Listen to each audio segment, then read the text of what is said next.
fix what I like, what I like, what I like, what I like.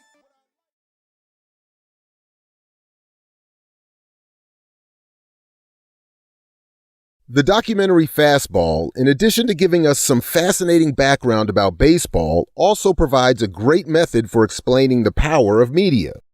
For example, media provide or supplement the narrative or story from which we then base our lives and make decisions and give us a general framework for understanding our environment.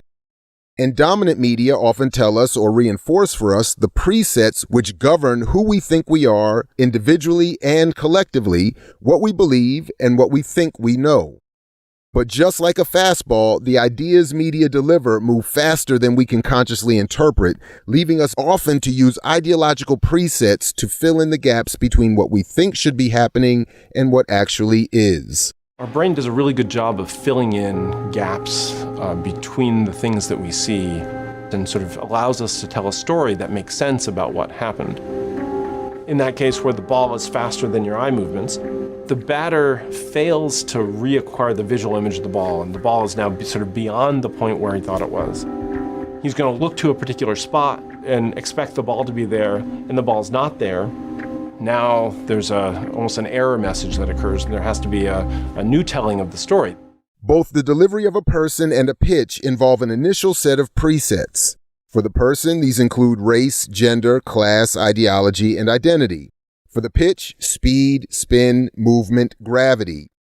And in each case, these presets are often powerful and wrong, but are delivered faster than our capability to see all that is involved in how those presets meet our lived experiences.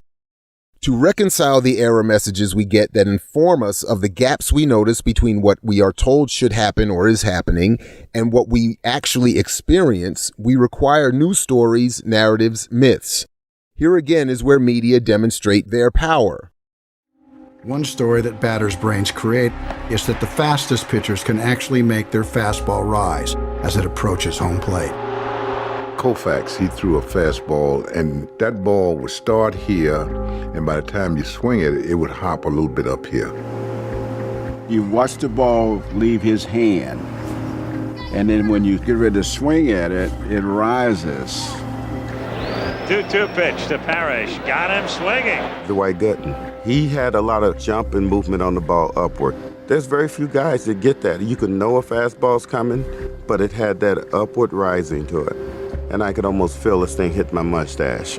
That ball really scared me, because you lost it. Scientists say can't happen. The ball can't rise. I don't know. I don't think they ever played baseball. I don't think they did. It may not sound logical, but it rises. And I don't want to get into an argument with scientists, but I have to say that in some cases they're making a mistake. It wasn't impossible for it to happen because it did. When you come over the top and you hold a four-seamer this way, you got 1, 2, 3, 4 across the seams. It did go up a little bit. You have to throw pretty hard.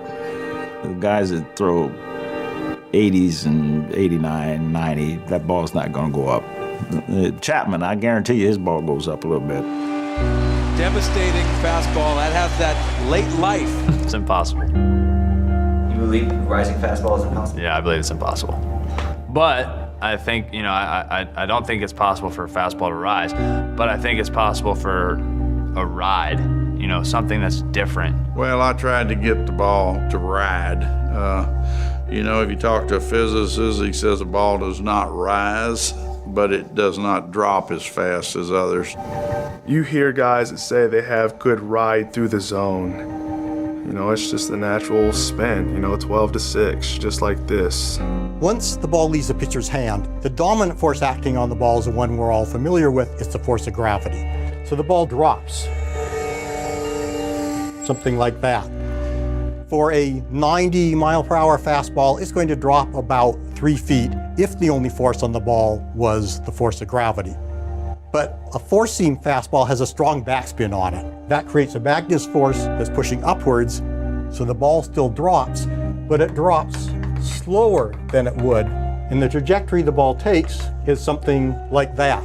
It actually crosses home plate about 10 inches higher If this is what a 90 mile per hour fastball looks like, think about a 100 mile per hour fastball. Perhaps with a stronger backspin and more Magnus force, it will have a higher trajectory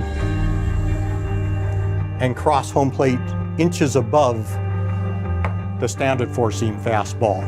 The visual was that it would kind of ride. It would kind of like ride up and away from you. Swing at that fastball. How can I not hit that pitch? It always gets on top of my bat. Now that's a fastball that's hard to hit. Physics tells us the ball is really moving in a smooth arc throughout its trajectory. The problem is if we go back to the first half of the pitch, there's very little difference in the trajectories between a 100 mile per hour fastball and a 90 mile per hour fastball. And it's the beginning of the pitch the batter has to use to estimate where the ball is going to cross home plate. It's not till the ball gets very close that he realizes that the ball is actually up here, and this will give the illusion that the ball hops upwards at the very end. It's not because it actually does, it's the difference between where his brain is telling him the ball is going to be and where it actually is when it approaches home plate. I think scientists are crazy if they think that. I mean, Craig Kimbrell, it looks like his fastball rises every time he throws it. They need to grab a helmet, grab a bat, and get in the box because they don't understand what's going on up there.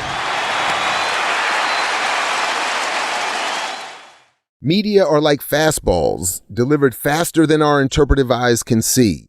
And like batters trying to hit those fastball pitches, how we interpret the world is based largely on the presets we are given, or where we see the ball at the beginning of the pitch. And also, like the batter, we often fall back on those same falsely established presets to explain why we struck out, never really understanding what happened. I fix what I like, what I